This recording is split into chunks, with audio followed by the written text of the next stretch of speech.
Desa Rembulan, sebuah dusun kecil yang terletak di tengah hutan lebat, selalu dikenal sebagai tempat yang damai dan tenang. Warga hidup dengan sederhana, jauh dari hiruk-pikuk kota. Namun, ketenangan itu tiba-tiba sirna ketika kejadian aneh mulai terjadi. Mayat-mayat yang baru saja dimakamkan, hilang tanpa jejak. Tidak ada tanda-tanda penggalian, tidak ada jejak roda gerobak, atau bahkan suara yang mencurigakan. Semuanya terjadi dalam keheningan malam yang pekat. Warga desa mulai berbisik-bisik tentang Lampor, makhluk halus yang konon haus darah dan suka mencabut nyawa manusia. Mereka percaya bahwa Lampor telah bangkit dari alamnya dan sedang mencari tumbal. Ketakutan itu semakin menjadi-jadi ketika beberapa warga melaporkan melihat sosok hitam tinggi melayang di sekitar pemakaman, dengan mata merah menyala seperti bara api. Namun, Wulan, seorang gadis berusia 19 tahun yang dikenal sebagai sosok pemberani dan kritis, tidak begitu saja percaya pada cerita-cerita mistis itu. Ia yakin ada penjelasan yang lebih masuk akal di balik semua ini. Wulan, yang sejak kecil sudah tertarik pada misteri dan legenda, memutuskan untuk menyelidiki sendiri. Ia tidak ingin desanya terus hidup dalam ketakutan tanpa alasan yang jelas. Malam itu, Wulan berdiri di depan makam kakeknya yang baru saja hilang. Udara dingin menusuk tulang, dan bulan purnama memancarkan cahaya suram yang membuat bayangan pohon-pohon di sekitarnya terlihat seperti sosok-sosok menyeramkan. Wulan merasakan bulu kuduknya berdiri, tetapi ia menahan rasa takutnya. Ia mengambil langkah pertama menuju makam yang terbuka, dengan hati berdebar-debar dan pikiran yang dipenuhi pertanyaan. Dan ia bersedia menghadapi apapun untuk menemukan kebenaran. Keesokan harinya, Wulan memutuskan untuk memulai penyelidikannya. Ia membawa senter kecil, buku catatan, dan kamera tua peninggalan ayahnya. Langkahnya mantap meskipun hatinya masih dipenuhi keraguan. Ia menuju ke pemakaman desa, tempat di mana mayat-mayat itu hilang. Suasana di sana terasa lebih menyeramkan di siang hari. Burung-burung pun seolah enggan berkicau di sekitar area itu. Wulan mendekati makam pertama yang dibongkar. Tanah di sekitarnya terlihat berantakan, tetapi tidak ada tanda-tanda alat berat atau skop yang digunakan. Yang aneh, jejak kaki di sekitar makam itu tidak seperti jejak manusia. Bentuknya lebih panjang, dengan 3 jari yang runcing, seperti cakar. Ia mengambil kamera dan memotret jejak tersebut, lalu mencatat detailnya di buku. Saat ia berdiri, matanya tertarik pada sehelai kain hitam yang tersangkut di dahan pohon dekat makam. Kain itu lusuh, dengan bau menyengat yang membuat Wulan hampir mual. Bau itu seperti campuran antara daging busuk dan sesuatu yang tidak bisa ia kenali. Ia mengambil kain itu dengan hati-hati. Wulan menyimpannya di dalam plastik, berharap bisa menemukan petunjuk lebih lanjut. Saat ia berjalan ke makam berikutnya, Wulan merasakan ada yang mengawasinya. Di makam kedua, ia menemukan jejak yang sama, bahkan lebih jelas. Jejak itu mengarah ke hutan di sebelah timur desa. Wulan memutuskan untuk mengikuti jejak itu. Ia memasuki hutan, dengan hati berdebar dan pikiran yang dipenuhi bayangan mengerikan. Semakin jauh ia masuk, semakin gelap hutan itu. Cahaya matahari hampir tidak bisa menembus dedaunan lebat di atasnya. Suara gemerisik daun dan ranting yang ia injak seolah menjadi satu-satunya suara yang ada. Namun, tiba-tiba, ia mendengar suara langkah kaki di belakangnya. Langkah itu berat, seperti sesuatu yang menyeret tubuhnya di atas tanah. Wulan berhenti, jantungnya berdegup kencang. Ia menoleh pelan-pelan, berharap itu hanya bayangannya sendiri. Tetapi yang ia lihat membuat darahnya membeku. Sebuah sosok hitam tinggi berdiri di antara pepohonan. Sosok itu tidak bergerak, hanya diam, seolah menunggu reaksi Wulan. Wulan tidak bisa bergerak. Tubuhnya terasa seperti terkunci, dan napasnya tersengal-sengal. Sosok itu perlahan mengangkat tangannya, menunjuk ke arah Wulan, sebelum tiba-tiba menghilang dalam sekejap. Wulan terjatuh ke tanah, tubuhnya gemetar. Ia tahu, ini bukan lagi sekadar legenda. Ada sesuatu yang nyata, sesuatu yang mengerikan, sedang terjadi di desanya. Dengan sisa tenaga, Wulan bangkit dan berlari keluar dari hutan. Ia tahu, ia harus mencari jawaban lebih dalam. Jejak-jejak itu, kain hitam, dan sosok mengerikan yang ia lihat hanyalah awal dari sesuatu yang jauh lebih besar. Dan Wulan harus siap menghadapinya, meskipun itu berarti ia harus melawan ketakutannya sendiri.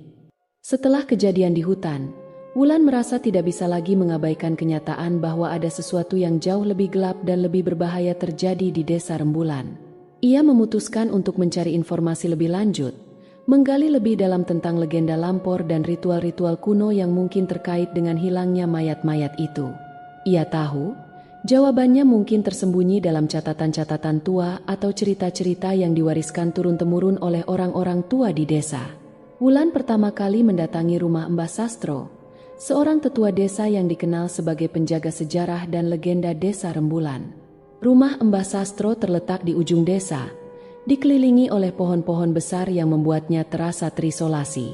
Ketika Wulan tiba, Mbah Sastro sedang duduk di beranda, mengisap pipa tembakau dengan tatapan kosong ke arah hutan.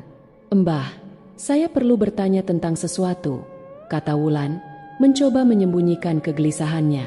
Mbah Sastro menoleh. Matanya menyipit seolah mencoba mengenali siapa yang berbicara. Setelah beberapa saat, ia mengangguk pelan, mengizinkan Wulan untuk melanjutkan. Wulan menceritakan semua yang ia alami, mulai dari hilangnya mayat-mayat, jejak kaki aneh, kain hitam, hingga sosok mengerikan yang ia lihat di hutan. Setelah Wulan selesai, Mbah Sastro menarik napas panjang, seolah sedang mengumpulkan keberanian untuk berbicara. "Lampor," gumamnya pelan. "Makhluk itu memang nyata, tapi yang lebih mengerikan adalah ritual yang bisa membangkitkannya." Mbah Sastro kemudian bercerita tentang sebuah ritual kuno yang disebut ritual kebangkitan mayit. Ritual ini dilakukan oleh mereka yang terobsesi dengan kekuasaan dan ingin menguasai kekuatan Lampor. Ritual itu membutuhkan tumbal nyawa manusia dan dilakukan di tempat yang paling angker, di mana batas antara dunia hidup dan dunia mati sangat tipis. Jika berhasil, Lampor akan bangkit dan memberikan kekuatan tak terbatas kepada pelaku ritual. "Tapi ritual itu sangat berbahaya," lanjut Mbah Sastro dengan suara bergetar. "Jika salah satu langkahnya gagal, kutukan Lampor akan menimpa semua yang terlibat. Mereka akan menjadi mayat hidup, tak bisa mati, tapi juga tak benar-benar hidup." Wulan merasakan dingin menjalar di tulang belakangnya. Ia mulai memahami bahwa ini bukan sekadar legenda. Ada seseorang, atau sekelompok orang, yang mencoba melakukan ritual itu di desanya, dan mereka sudah terlalu jauh untuk berhenti. Setelah meninggalkan rumah Mbah Sastro, Wulan merasa semakin yakin bahwa ia harus menghentikan ritual itu sebelum terlambat. Ia kembali ke rumahnya dan mulai memeriksa buku-buku kuno yang ia miliki, mencari petunjuk lebih lanjut tentang ritual tersebut. Di antara tumpukan buku, ia menemukan sebuah catatan tua yang ditulis oleh kakek buyutnya. Catatan itu menjelaskan tentang lokasi-lokasi angker di sekitar desa, termasuk sebuah gua di tengah hutan yang dikenal sebagai Gua Lampor. Wulan merasa jantungnya berdebar kencang. Gua itu pasti menjadi tempat di mana ritual dilakukan. Ia tahu, ia harus pergi ke sana, meskipun itu berarti ia harus menghadapi ketakutan terbesarnya.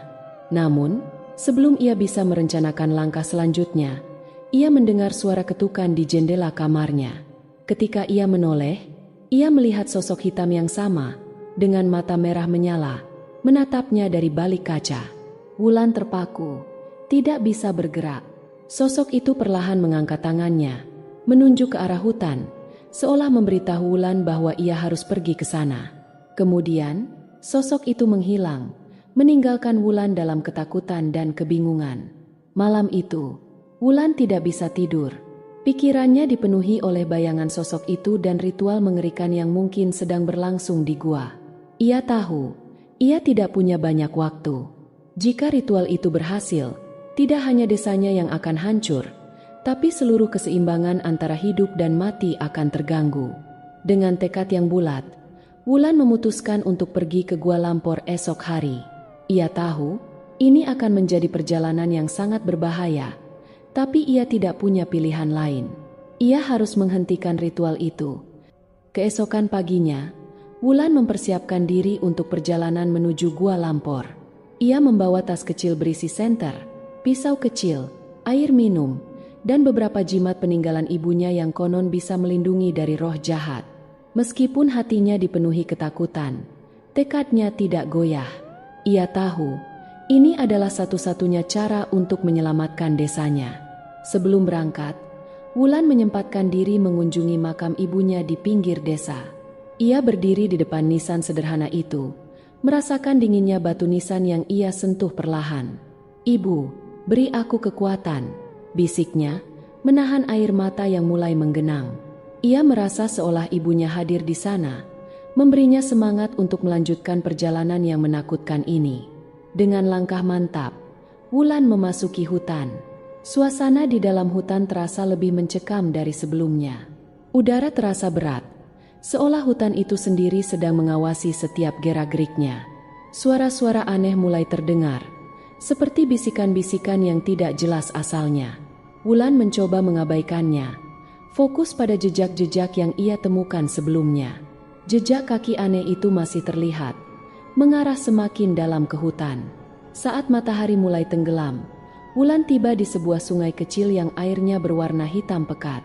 Di seberang sungai, ia melihat mulut gua yang gelap dan menyeramkan. Wulan merasakan getaran aneh di sekujur tubuhnya, seolah gua itu memancarkan energi negatif yang kuat. Dengan hati berdebar, Wulan menyeberangi sungai menggunakan batu-batu besar yang tersusun rapi, seolah sengaja diletakkan untuk memudahkan perjalanan. Saat ia mendekati mulut gua, ia merasakan hawa dingin yang menusuk tulang. Bau busuk yang ia kenali dari kain hitam itu semakin kuat, membuatnya hampir mual. Wulan menyalakan senter dan memasuki gua. Dinding gua dipenuhi oleh ukiran-ukiran aneh, simbol-simbol yang tidak ia kenali tetapi terasa mengerikan. Ia berjalan pelan, mencoba tidak membuat suara. Namun, semakin dalam ia masuk, semakin banyak kejadian aneh yang ia alami. Ia melihat bayangan-bayangan bergerak di sudut matanya, mendengar suara langkah kaki di belakangnya, dan merasakan sentuhan dingin di pundaknya. Tiba-tiba, ia mendengar suara tangisan. Wulan mengikuti suara itu, meskipun hatinya berteriak untuk berhenti. Ia tiba di sebuah ruangan besar di dalam gua, di mana ia melihat sesuatu yang membuat darahnya membeku. Di tengah ruangan, ada sebuah altar batu yang dipenuhi oleh darah kering. Di sekeliling altar, terdapat beberapa tubuh manusia yang terikat, masih hidup tetapi terlihat sangat lemah. Wulan mengenali beberapa wajah. Mereka adalah warga desa yang hilang dalam beberapa minggu terakhir. Ternyata, mereka dijadikan tumbal untuk ritual itu.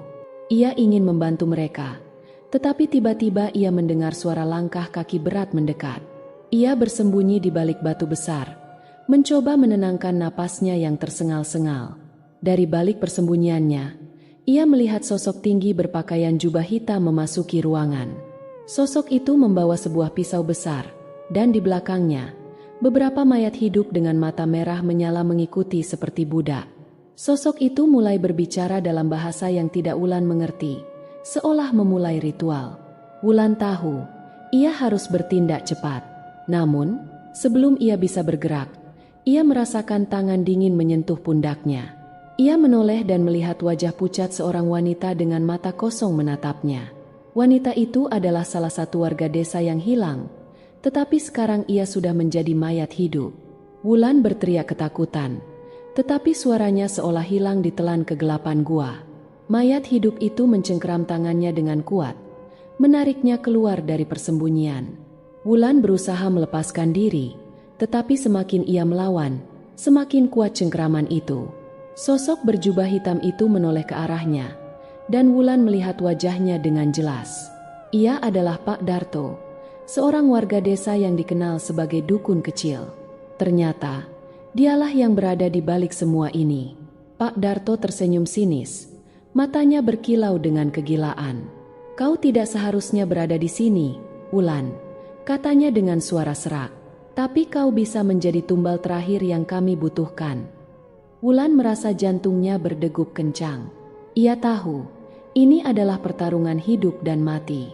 Ia harus menemukan cara untuk melarikan diri, atau ia akan menjadi korban berikutnya dalam ritual mengerikan ini.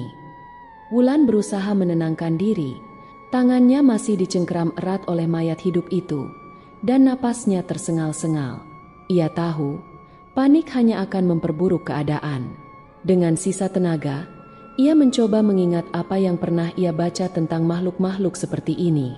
Katanya, mayat hidup kehilangan akal sehatnya, tetapi mereka masih bisa dikendalikan oleh emosi, terutama ketakutan. Wulan menarik napas dalam-dalam, lalu tiba-tiba berteriak sekeras mungkin, mengarahkan suaranya tepat ke telinga mayat hidup itu. Mayat itu terkejut, melepaskan cengkeramannya sejenak. Wulan tidak menyia-nyiakan kesempatan itu. Ia melompat ke samping, menghindari jangkauan mayat itu, dan berlari secepat mungkin ke arah lorong gua yang lebih gelap. Dari belakang, ia mendengar teriakan marah Pak Darto dan langkah kaki berat mayat-mayat hidup yang mengejarnya. Wulan tidak menoleh. Ia terus berlari, mengandalkan senter kecilnya yang mulai redup untuk menerangi jalan. Lorong gua itu sempit dan berliku, dengan dinding-dinding basah yang memantulkan suara napasnya sendiri, seolah ada banyak orang yang berlari bersamanya.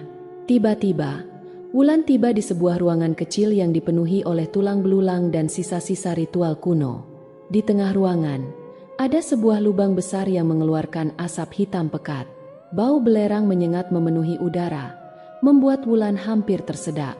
Ia tahu, ini adalah tempat di mana ritual kebangkitan Lampor dilakukan. Lubang itu pasti adalah pintu gerbang menuju dunia lain. Wulan merasa tubuhnya gemetar. Ia tahu, ia tidak bisa terus berlari. Ia harus menemukan cara untuk menghentikan ritual itu. Dari lorong yang ia lewati, ia mendengar suara langkah kaki semakin dekat. Wulan melihat sekeliling ruangan, mencari sesuatu yang bisa digunakan. Matanya tertarik pada sebuah tongkat kayu tua yang dihiasi oleh ukiran-ukiran aneh. Tongkat itu tergeletak di dekat lubang, seolah sengaja ditinggalkan. Wulan mengambilnya, merasakan energi aneh mengalir dari tongkat itu ke tangannya. Tiba-tiba, ia mendengar suara bisikan di kepalanya. Suara itu lembut, tetapi jelas. "Gunakan kekuatanmu," bisiknya. "Kau lebih kuat dari yang kau kira." Wulan tidak tahu dari mana suara itu berasal, tetapi ia merasa sedikit lebih tenang. Ia memegang tongkat itu erat-erat, bersiap untuk menghadapi apapun yang datang. Pak Darto dan mayat-mayat hidupnya memasuki ruangan. Wajah mereka dipenuhi oleh kegilaan dan kebencian. Pak Darto tertawa keras. Suaranya bergema di seluruh ruangan. "Kau tidak bisa lari selamanya, Wulan," teriaknya. "Kau hanya seorang gadis kecil yang tidak tahu apa-apa tentang kekuatan sejati." Wulan menatapnya dengan tatapan penuh kebencian. "Kau yang tidak tahu apa-apa, Pak Darto. Kekuatan sejati tidak datang dari mengorbankan orang lain. Kau hanya seorang pengecut yang takut menghadapi hidup." Pak Darto tersentak. Wajahnya memerah marah. "Diam," teriaknya, mengacungkan pisau besar ke arah Wulan. "Kau akan menjadi tumbal terakhir yang kami butuhkan." Mayat-mayat hidup mulai mendekat. Mata merah mereka menyala dalam kegelapan. Wulan merasakan ketakutan yang luar biasa, tetapi ia tahu, ia tidak bisa menyerah. Ia mengangkat tongkat itu, merasakan energi aneh semakin kuat. Tiba-tiba, tongkat itu mulai bersinar, memancarkan cahaya keemasan yang menerangi seluruh ruangan. Mayat-mayat hidup itu terkejut, mundur beberapa langkah. Pak Darto juga tampak terkejut. Matanya membelalak. "Tidak mungkin," teriaknya. "Itu tongkat penjaga. Dari mana kau mendapatkannya?" Ia mengarahkan tongkat itu ke arah Pak Darto dan mayat-mayat hidupnya, dan dengan suara yang tegas, ia berkata, "Ini sudah berakhir, Pak Darto. Kau tidak akan membunuh siapapun lagi." Cahaya dari tongkat itu semakin terang, memenuhi seluruh ruangan. Wulan merasakan panas yang luar biasa, seolah seluruh tubuhnya terbakar. Ia mendengar teriakan Pak Darto dan mayat-mayat hidup itu, tetapi suara itu semakin jauh, seolah mereka tertarik ke dalam lubang hitam itu. Ketika cahaya itu mereda, Wulan melihat bahwa ruangan itu kosong. Pak Darto dan mayat-mayat hidupnya telah hilang, seolah tersedot ke dalam lubang itu. Lubang itu sendiri mulai menutup. Asap hitam menghilang perlahan. Wulan terjatuh ke lantai. Ia merasakan tubuhnya lemas, tetapi hatinya dipenuhi oleh perasaan lega. Ia tahu, ia telah menghentikan ritual itu. Namun, ia juga tahu, ini belum berakhir. Lubang itu mungkin telah tertutup, tetapi kekuatan Lampor masih ada di luar sana, menunggu untuk bangkit kembali. Dengan sisa tenaga, Wulan bangkit dan berjalan keluar dari gua. Ia harus kembali ke desa dan memastikan bahwa semua orang aman.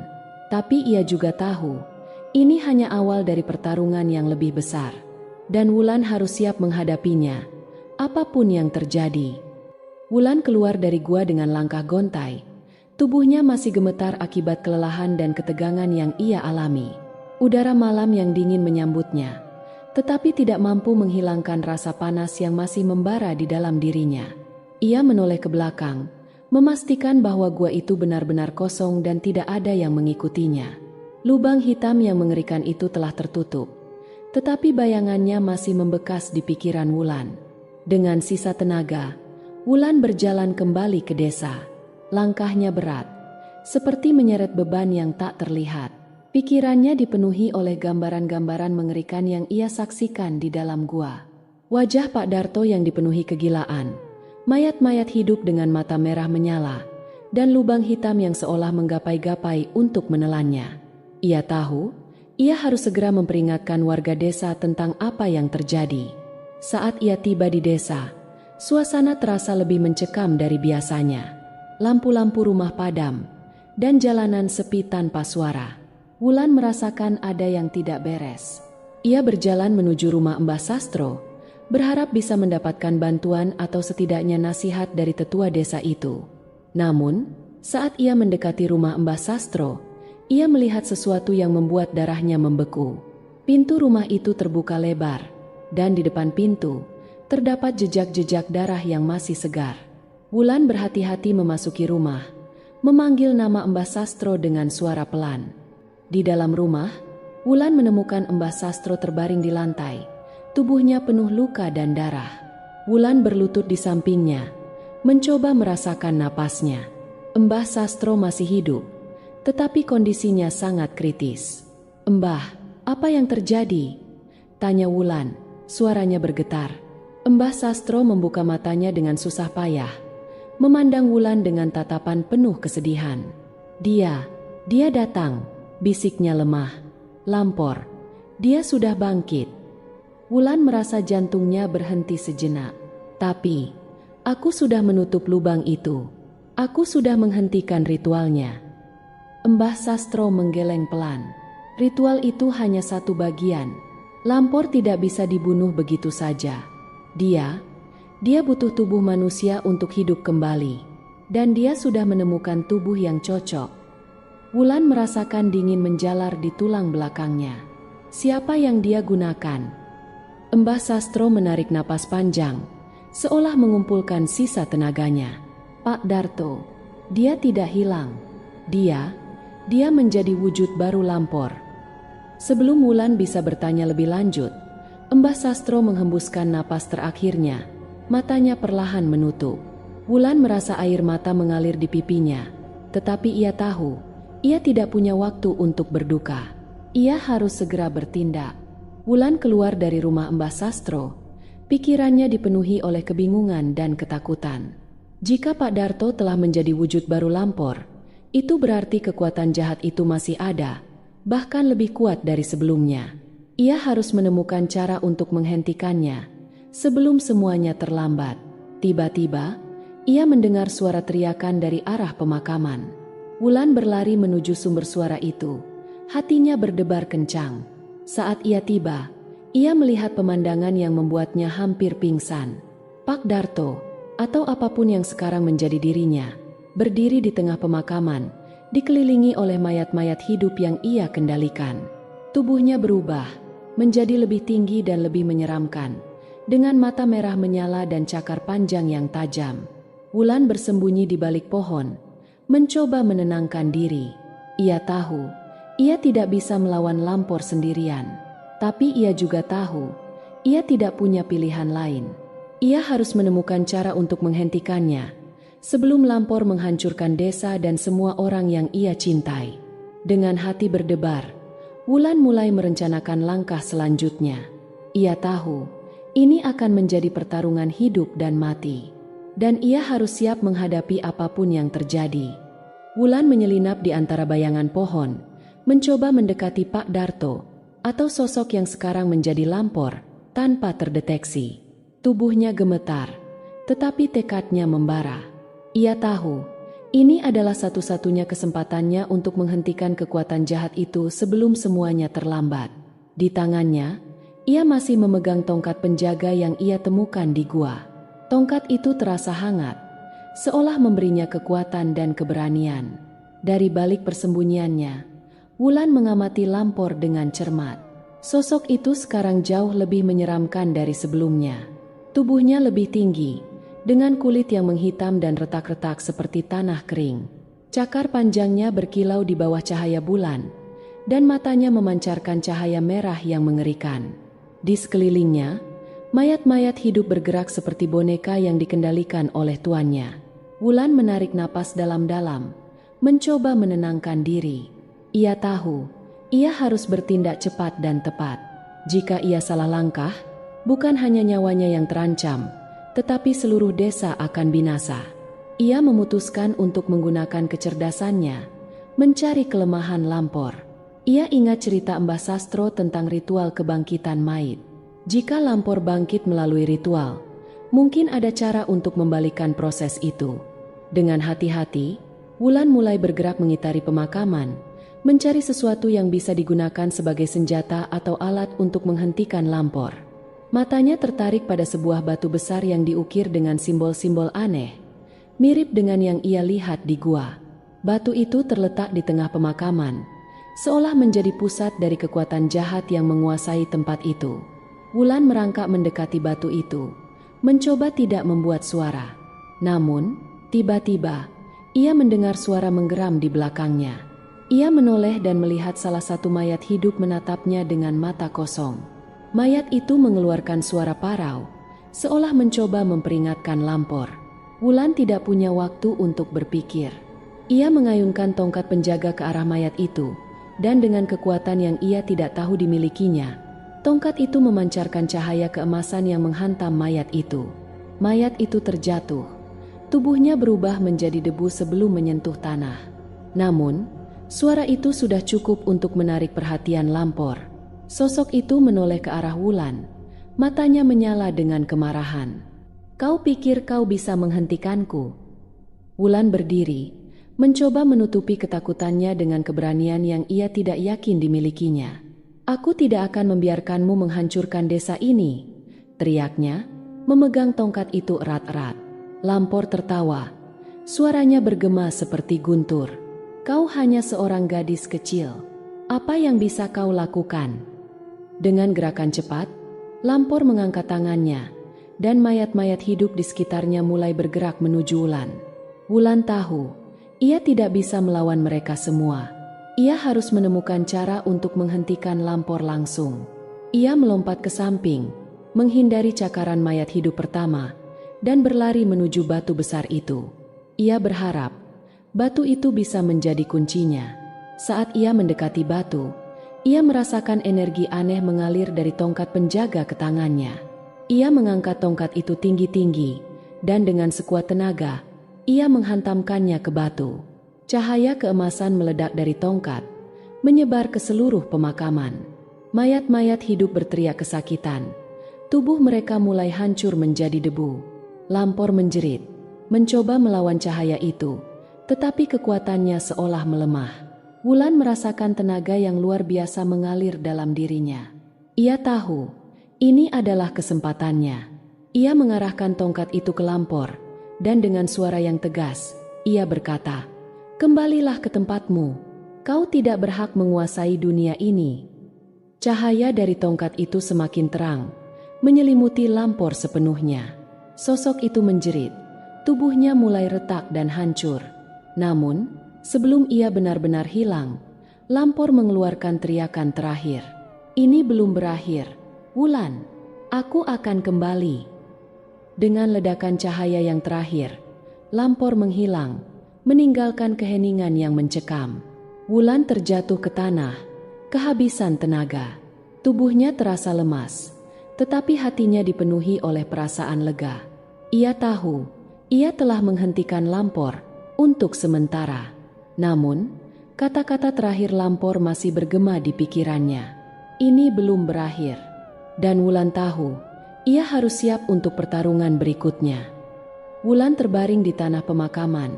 Tubuhnya lemas dan napasnya tersengal-sengal. Cahaya keemasan dari tongkat penjaga perlahan mereda, meninggalkan kegelapan yang pekat. Suasana sekitar terasa lebih tenang, tetapi Wulan tahu, ini bukan akhir. Kata-kata terakhir Lampor masih bergema di kepalanya, seperti ancaman yang tidak bisa diabaikan. Dengan susah payah, Wulan mencoba bangkit. Tubuhnya terasa berat, seolah setiap ototnya menolak untuk bergerak. Saat ia berdiri, ia merasakan sesuatu yang aneh di tangannya. Ia melihat ke bawah dan melihat bahwa tangannya mulai menghitam, seperti terbakar dari dalam. Rasa sakit yang tajam menjalar dari tangannya ke seluruh tubuh, membuatnya hampir terjatuh lagi. "Tidak," bisik Wulan, matanya membelalak. Ia menyadari bahwa kutukan Lampor telah menyerangnya. Ketika ia menggunakan tongkat penjaga untuk mengusir Lampor, kekuatan jahat itu telah meresap ke dalam tubuhnya. Ia merasakan energi gelap yang perlahan menggerogoti jiwanya, seperti racun yang menyebar. Wulan berjalan tertatih-tatih keluar dari pemakaman, mencoba mencari bantuan. Namun, desa masih sepi, seolah semua orang telah menghilang. Ia menuju rumahnya, berharap bisa menemukan sesuatu yang bisa membantunya melawan kutukan itu. Saat ia memasuki rumah, ia melihat cermin di dinding. Wajahnya pucat, dengan lingkaran hitam di bawah mata yang seolah menunjukkan betapa lelah dan tertekan dirinya. Ia duduk di lantai, mencoba menenangkan diri. Pikirannya dipenuhi oleh ketakutan dan kebingungan. Wulan merogoh sakunya dan mengeluarkan kalung pemberian ibunya. Kalung itu sederhana, terbuat dari kayu dengan ukiran bunga kecil di tengahnya. Ibunya memberikannya sebelum meninggal, mengatakan bahwa kalung itu akan melindunginya dari bahaya. Wulan memegang kalung itu erat-erat, merasakan kehangatan yang mengalir dari kayu itu ke tangannya. Tiba-tiba, ia mendengar suara bisikan di kepalanya. "Pengorbanan," bisik suara itu. "Kau harus mengorbankan sesuatu yang berharga." Ia meletakkan kalung itu di depan tongkat penjaga, dan dengan suara pelan, ia berkata, "Aku rela mengorbankan ini, asalkan kutukan ini berakhir." Tongkat penjaga mulai bersinar lagi. Cahaya keemasan menyelimuti kalung itu. Wulan merasakan energi gelap dalam tubuhnya mulai melemah, seolah ditarik keluar oleh kekuatan cahaya itu. Namun, ia juga merasakan kehilangan yang mendalam, seperti sebagian dari dirinya ikut pergi bersama kalung itu. Ketika cahaya itu mereda, Wulan melihat bahwa kalung itu telah hancur menjadi debu. Tangannya yang hitam perlahan kembali normal, dan rasa sakit yang ia rasakan hilang. Kutukan itu telah berakhir, tetapi Wulan tahu, ia telah kehilangan sesuatu yang sangat berharga. Ia duduk di lantai, menatap debu yang tersisa dari kalung itu. Air mata mengalir di pipinya, tetapi ia merasa lega. Ia telah mengorbankan sesuatu yang ia cintai untuk menyelamatkan dirinya dan desanya. Dan meskipun itu berat, ia tahu itu adalah pilihan yang tepat. Dengan sisa tenaga, Wulan berdiri dan melihat keluar jendela. Fajar mulai menyingsing, membawa cahaya baru ke desa yang telah ia selamatkan. Wulan tahu, ini bukan akhir dari perjuangannya. Lampor mungkin telah dikalahkan, tetapi kekuatan jahat itu masih ada di luar sana, menunggu untuk bangkit kembali. Dan Wulan harus siap menghadapinya, apapun yang terjadi. Wulan berdiri di depan jendela, menatap fajar yang perlahan menyingsing. Namun, di hatinya, bayangan kegelapan masih membekas. Ia merasakan kehilangan yang mendalam setelah mengorbankan kalung pemberian ibunya, tetapi ia tahu, itu adalah harga yang harus dibayar untuk menyelamatkan dirinya dan desanya. Dengan langkah berat, Wulan memutuskan untuk pergi ke rumah Mbah Sastro sekali lagi. Ia ingin memastikan bahwa tidak ada lagi ancaman yang tersisa, dan mungkin mencari petunjuk tentang bagaimana melawan Lampor jika kekuatan jahat itu kembali. Saat ia berjalan, ia melihat beberapa warga desa mulai keluar dari rumah mereka. Wajah mereka dipenuhi oleh kebingungan dan ketakutan. "Wulan!" teriak salah satu warga, seorang wanita paruh baya yang wajahnya pucat. "Apa yang terjadi tadi malam? Kami mendengar suara-suara mengerikan." Wulan menghela napas, mencoba mencari kata-kata yang tepat. "Ada sesuatu yang jahat mencoba menguasai desa kita," katanya dengan suara tenang. "Tapi aku sudah menghentikannya. Untuk sementara." Warga-warga desa saling memandang. Ketakutan terlihat jelas di mata mereka. "Lampor?" tanya seorang pria tua dengan suara bergetar. Wulan mengangguk. "Tapi kita tidak boleh panik. Kita harus bersatu dan melindungi desa kita." Dengan semangat baru, Wulan melanjutkan perjalanannya ke rumah Mbah Sastro. Saat ia tiba, ia melihat bahwa rumah itu masih dalam keadaan berantakan, dengan jejak-jejak darah yang sudah mengering di lantai. Wulan merasakan sedih, tetapi ia tahu, ia harus melanjutkan. Ia mulai mencari-cari di antara barang-barang Mbah Sastro, berharap menemukan sesuatu yang bisa membantunya. Di antara tumpukan buku dan benda-benda kuno, ia menemukan sebuah buku kecil yang terlihat sangat tua. Sampulnya terbuat dari kulit yang sudah lapuk, dengan tulisan tangan yang hampir tidak terbaca.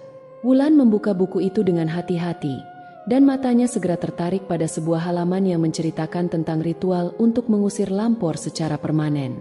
Ritual itu membutuhkan pengorbanan yang lebih besar dari sebelumnya, sesuatu yang tidak hanya berharga, tetapi juga memiliki ikatan emosional yang kuat. Tiba-tiba, ia mendengar suara langkah kaki di belakangnya. Ia menoleh dan melihat seorang anak kecil berdiri di pintu. Wajahnya dipenuhi oleh ketakutan. "Wulan," kata anak itu dengan suara pelan. Aku melihat sesuatu di hutan." Wulan berjongkok di depan anak itu, mencoba menenangkannya. "Apa yang kau lihat?" "Sosok hitam, dengan mata merah. Dia bilang, dia akan kembali." Wulan merasa jantungnya berdebar kencang. Lampor belum benar-benar pergi. Ia tahu, ia harus bertindak cepat. Ia memegang buku itu erat-erat, memutuskan untuk mencoba ritual yang tertulis di dalamnya. Dengan tekad yang bulat, Wulan pergi ke hutan, menuju gua di mana semua ini dimulai. Saat ia memasuki gua, ia merasakan energi gelap yang masih tersisa, seolah gua itu sendiri masih hidup. Ia menyalakan senter kecilnya dan mulai menyiapkan ritual. Ia mengeluarkan beberapa benda yang ia bawa dari rumah Mbah Sastro, lilin, daun kering, dan sebuah pisau kecil. Ia menyalakan lilin dan meletakkannya dalam bentuk lingkaran, kemudian duduk di tengahnya. Dengan suara pelan, ia mulai membaca mantra yang tertulis di buku itu. "Dengan pengorbanan ini, aku memohon kekuatan untuk mengusir kejahatan yang mengancam kami. Aku rela melepaskan bagian dari diriku untuk melindungi yang aku cintai." Wulan merasakan energi aneh mengalir dalam dirinya, seolah ritual itu mulai bekerja. Namun, tiba-tiba, ia mendengar suara tertawa di belakangnya. Ia menoleh dan melihat Lampor berdiri di mulut gua. Matanya menyala dengan kemarahan. "Kau pikir kau bisa mengusirku begitu saja?" teriak Lampor dengan suara yang mengerikan. "Kau hanya seorang gadis kecil." Wulan tidak menjawab. Ia fokus pada ritual, mencoba menyelesaikannya sebelum Lampor bisa mendekat.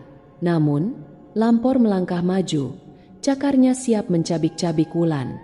Dengan hati yang berat, Wulan mengambil pisau kecil dan menggores tangannya, mengucurkan darah ke dalam lingkaran lilin.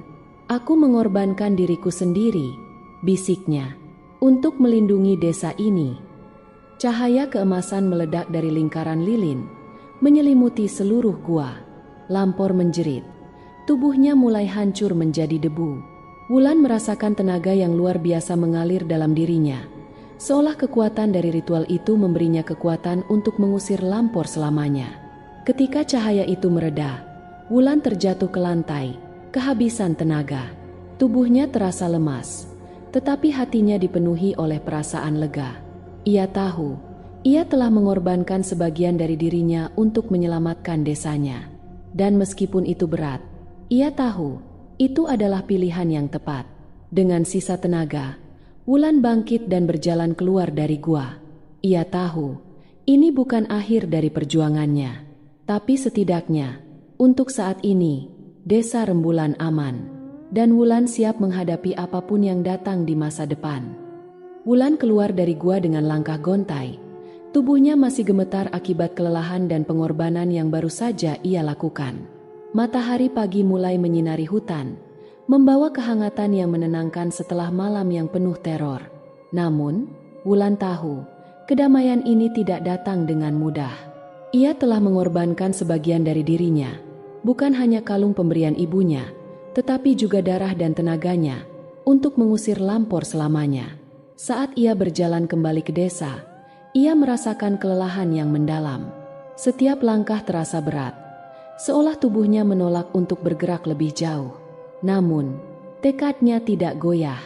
Ia harus memastikan bahwa desanya benar-benar aman, dan bahwa warga desa tahu apa yang telah terjadi. Ketika Wulan tiba di desa, ia melihat warga-warga mulai berkumpul di tengah jalan. Wajah mereka dipenuhi oleh kebingungan dan ketakutan, tetapi juga harapan. Mereka melihat Wulan mendekat, dan beberapa dari mereka mulai berbisik-bisik. "Wulan!" teriak seorang wanita parubaya, berlari mendekatinya. "Apa yang terjadi? Kami mendengar suara-suara mengerikan tadi malam." Wulan menghela napas, mencoba mencari kata-kata yang tepat. "Lampor telah dikalahkan," katanya dengan suara tenang namun tegas. "Tapi itu tidak datang tanpa pengorbanan. Kita semua harus bersatu dan melindungi desa kita dari ancaman apapun di masa depan." Warga-warga desa saling memandang, ketakutan dan kelegaan bercampur dalam ekspresi mereka. Seorang pria tua maju ke depan, wajahnya dipenuhi oleh rasa hormat. "Kau telah menyelamatkan kita, Wulan. Kau adalah pahlawan kita." Wulan tersenyum lemah, merasakan air mata menggenang di matanya. "Ini bukan hanya tentang aku. Ini tentang kita semua. Kita harus tetap waspada dan bersatu." Dengan semangat baru, warga desa mulai membersihkan dan memperbaiki desa mereka. Mereka tahu, meskipun Lampor telah dikalahkan, kekuatan jahat itu mungkin masih ada di luar sana, menunggu untuk bangkit kembali. Tapi mereka juga tahu, selama mereka bersatu, mereka bisa menghadapi apapun. Wulan kembali ke rumahnya. Tubuhnya masih lemas tetapi hatinya dipenuhi oleh perasaan lega. Ia duduk di depan jendela, menatap ke arah hutan. Pikirannya dipenuhi oleh kenangan-kenangan yang ia alami, ketakutan, keberanian, dan pengorbanan. Ia tahu, hidupnya tidak akan pernah sama lagi. Tapi ia juga tahu, ia telah melakukan apa yang harus dilakukan. Beberapa hari kemudian, Desa Rembulan mulai kembali tenang. Warga-warga mulai hidup seperti biasa, meskipun bayangan Lampor masih membekas di pikiran mereka. Wulan menjadi sosok yang dihormati, meskipun ia sendiri merasa tidak layak.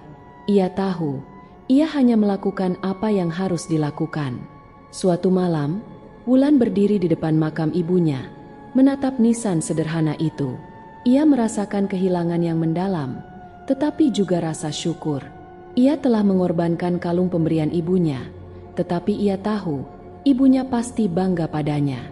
"Terima kasih, Ibu," bisik Wulan, menahan air mata. "Aku akan terus melindungi desa ini, apapun yang terjadi."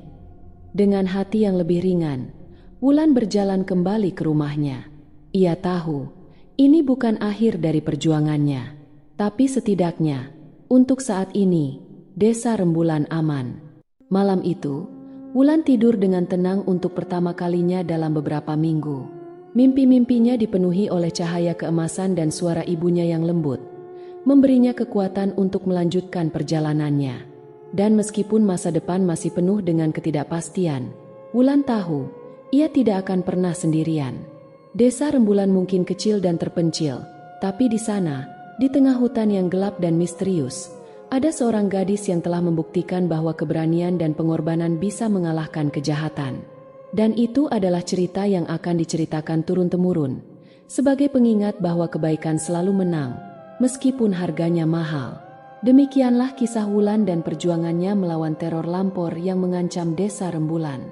Cerita ini bukan hanya tentang ketakutan dan kegelapan, tetapi juga tentang keberanian, pengorbanan, dan kekuatan untuk melindungi apa yang kita cintai.